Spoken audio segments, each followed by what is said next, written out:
Some students arrived before school. This happened before school. And several of them had received an email message that said, let's make Friday, November 20th Kick a Ginger Day.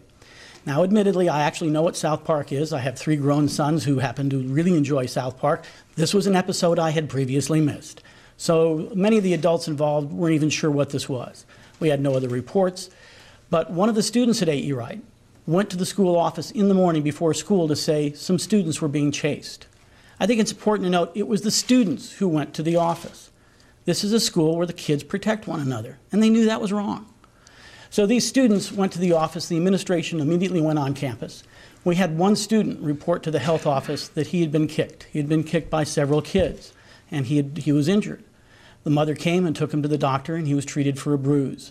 That doesn't make it insignificant, but it also didn't rise to the level of what some had reported, that he had a broken arm or that he was severely beaten. It did not happen. Doesn't make it acceptable, but we also have to put it in the context of what did happen. We have 9 youngsters who are being disciplined by the school. Some of those youngsters will also have to face charges from the Sheriff's Department.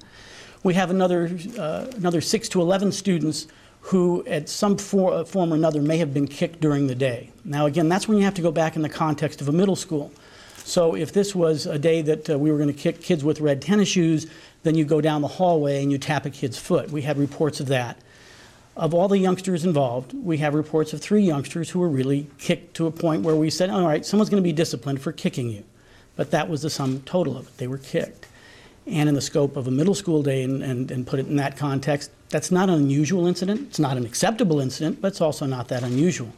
This is an age where kids act out. They're physical. They're learning. They're growing. So the school is very, very accustomed to dealing with kids acting in a physical manner. But that was it. And now we want to go help the school rebuild the fact that the primary focus of these kids is helping others and all the wonderful things they've done.